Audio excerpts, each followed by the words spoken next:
Chapter 1 Grouchy Heidi Heckelbeck woke up in the kingdom of Loom, Grouchy Land, Grumsville, USA. Heidi felt like the princess of Cranky Pants because not only it was the first day of school, it was her first day of school ever. Heidi had never been to school before.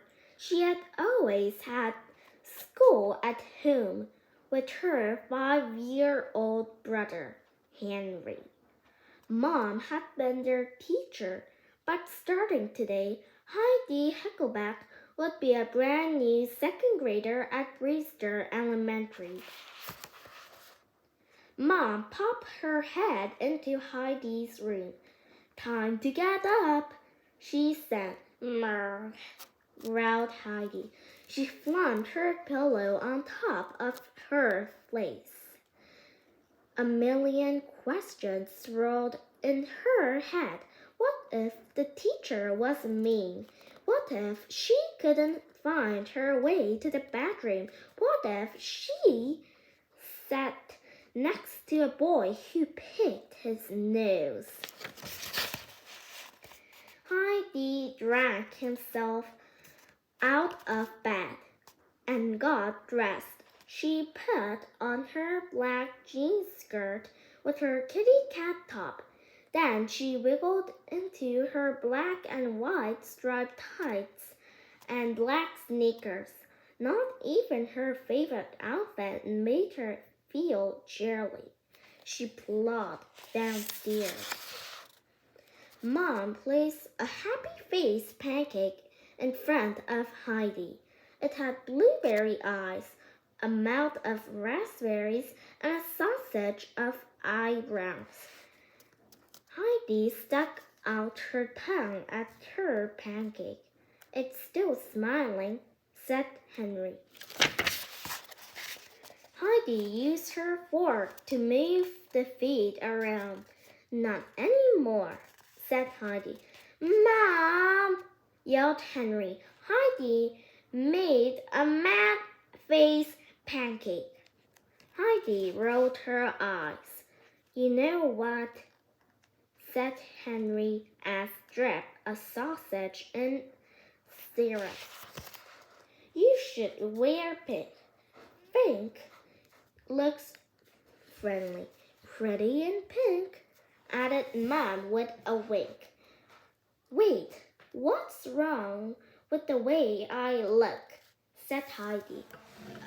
Nothing really," said Henry.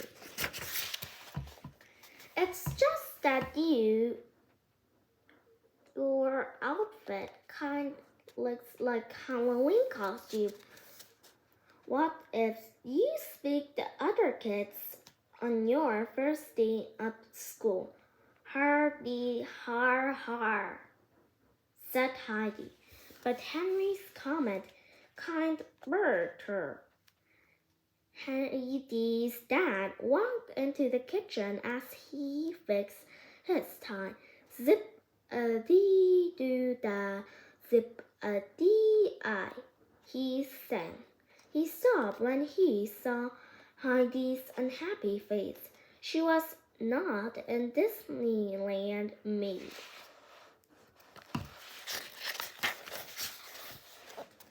"What's the matter, Pumpkin?"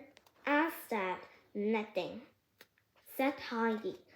"I just don't want to go to school ever, that's all." Henry dropped his fork. "Never? Ever?" asked Henry. "That means you won't get to have a class pet, or your own personal desk, or fire drills." "Who cares?" asked Henry. Dad sat down next to Heidi. "All is well," said Dad. "And all will be well at school too. But I want to have school at home with Mom, said Heidi. We had a lot of fun, said Mom. But now it's time to learn from teachers and books at school. I can teach myself, said Heidi. Besides, I like my book better. Mom raised her eyebrows. School needs you, Heidi, said Dad. You're clever and kind. It's kind of clucky, added Henry. Trust me, said Dad. I know you're going to love school, and when you get home, you can be the first to test my brand new fruit cola formula. I'm thinking of calling it Cherry Zing. Mr. Heckelbeck worked at a soda pop company called The Fizz. Heidi loved to try his secret formulas.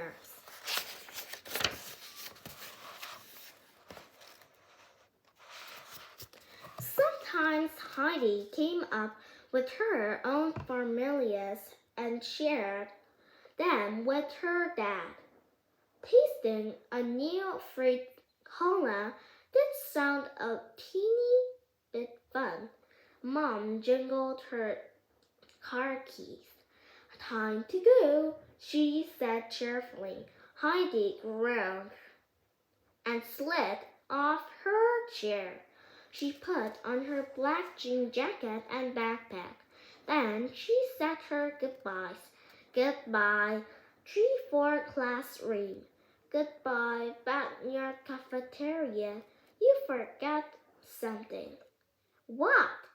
Asked Heidi. Hello, school. And off they went. Chapter 2. Double Crouchy. Heidi wrote her favorite girly word on the foggy car window, Merg. She wished the drive to school would never end. She didn't want to learn double digit at the diction. She did not feel like making new friends. Heidi squished an old goldfish cracker into the crumb-filled floor mat. Crunch. Mom parked the visitors' only parking post. We're here, she said. Heidi stared at the large brick building. Brewster Elementary looked like a dungeon. Why does it look so creepy? And why did it feel like she had eaten cotton balls for breakfast? And how came the door felt so heavy? Hurry up, said Henry. He bounded up the steps and dashed through the door.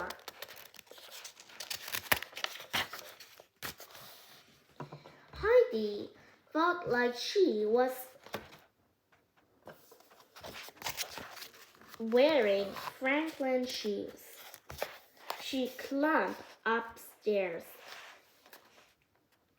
Mom followed.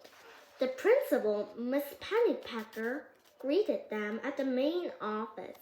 He had a tuft of brown hair on either side of his head and no hair in the middle. Heidi thought his hair, though, looked like earmuffs. I'll take Heidi to second grade, he said, and my assistant, Miss Crosby, will take Henry to kindergarten. Henry was so lucky. He only had to stay a half day. Heidi thought a half day sounded easy. Can I take the bus home? Mom, begged Henry. Can I? Can I? Sure, said Mom. And what about you, Heidi? I want to pick up. Mom nodded. Then she gave Heidi and Henry a squeeze and slipped out the door. Chapter 3. Hello, Minnie. Heidi followed Principal Pennypacker down the hall. It smelled like pencils and a floor wax. You're going to love Brewster Elementary, said the principal. I bet, thought Heidi. They passed a winter wonderland.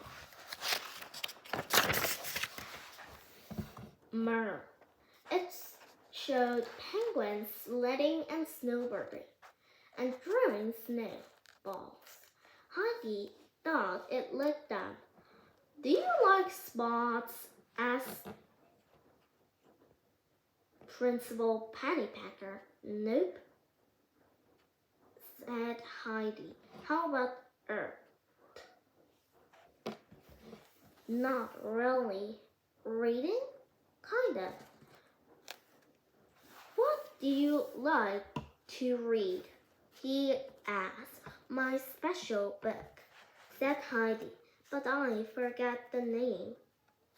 Oh, said the principal. When Heidi arrived at her classroom, her teacher came to the door. Oh, you must be Heidi, she said. Welcome.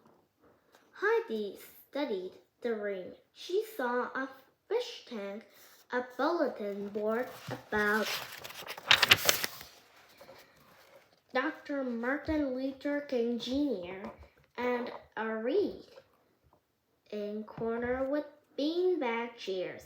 I'm Miss Wellington, she said, but everyone calls me Miss Welly for short. Miss Welly showed Heidi her cubby and her desk. The cubby had chipped red paint and a sticker with her name on it. Heidi pulled out her pencil case and a notebook and stuffed her backstrap back into the cubby. She hung her jean jacket on a hook. Then Heidi sat down at her desk. The lid squeaked when she opened it. The legs rocked when she leaned on it. The only good thing about it was the shiny name tag on top. It had a number line, 100 chart, and the alphabet. Heidi smidged in her chair. Miss Wally introduced Heidi to the class. Welcome, Heidi, they all said together. Someone tapped a pencil. Heidi looked. It was a blonde-haired girl in a purple ruffly skirt and a polka dot top. The girl scrunched her face at Heidi. Then she raised her hand. Miss Melanie, asked Miss Wally. Something smelly, said Miss Wally. She said with a pinched nose. The class giggled. Miss Wally clapped her hand. That's enough, Melanie, she said. Melanie smiled sweetly. Then she turned and made another mean face at Heidi. Heidi looked at the other way. Why is this girl being so mean to me? She wondered. Heidi sniffed her slip. Do I really smell Suddenly, another girl, who was 2 rows up, turned around and looked at Heidi. Heidi braced herself for another prickly lair, but this time she got a warm, fuzzy smile.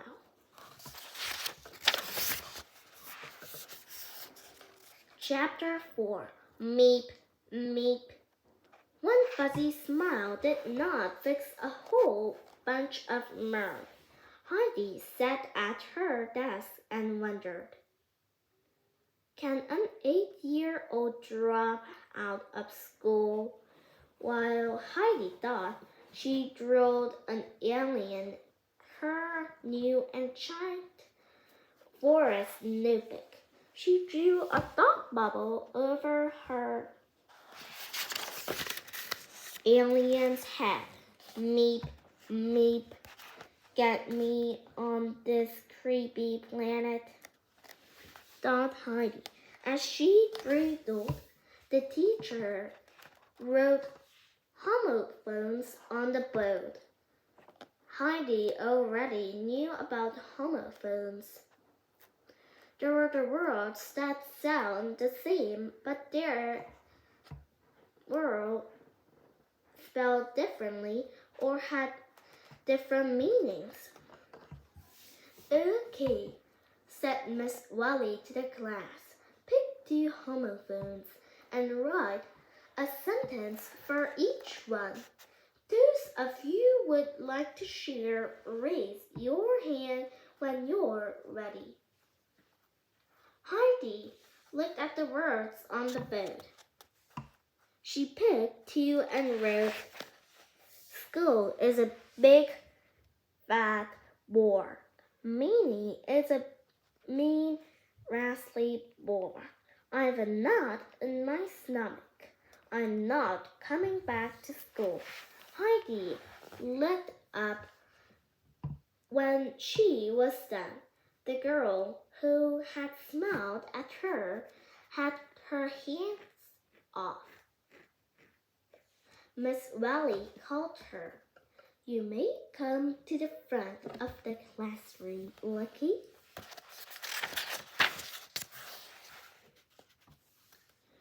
Lucky walked up to the board. My words of holly and holly, said Lucky, and bear and bear. The chalk squeaked as she wrote. Lucky walked back to her desk when she was done. Miss Wally read Lucky's sentence out loud underlined each homophone. Holly told Lino, I have holly stalks. A bear ate our picnic. My brother ran down the street. Bear napped. The class cracked up the whole time. Good luck, Lucky, said Miss Wally. Heidi thought Lucky's sentences were pretty good too, but that did not change Heidi's funny mood. She crowded her own sentence with her arm so no one would see. After language arts, Heidi sat through social studies and math. In math, they worked on fact families boring, thought Heidi. Mom had already taught that at home. Heidi made up her own fact family. Only instead of numbers, she used words. Heidi plus school. Yuck. Yuck minus Heidi. School. Yuck minus school. Heidi. Her fact family kind of worked, she thought. At least it had just helped her got all the way to lunch. But just a few more hours and I can go home, thought Heidi.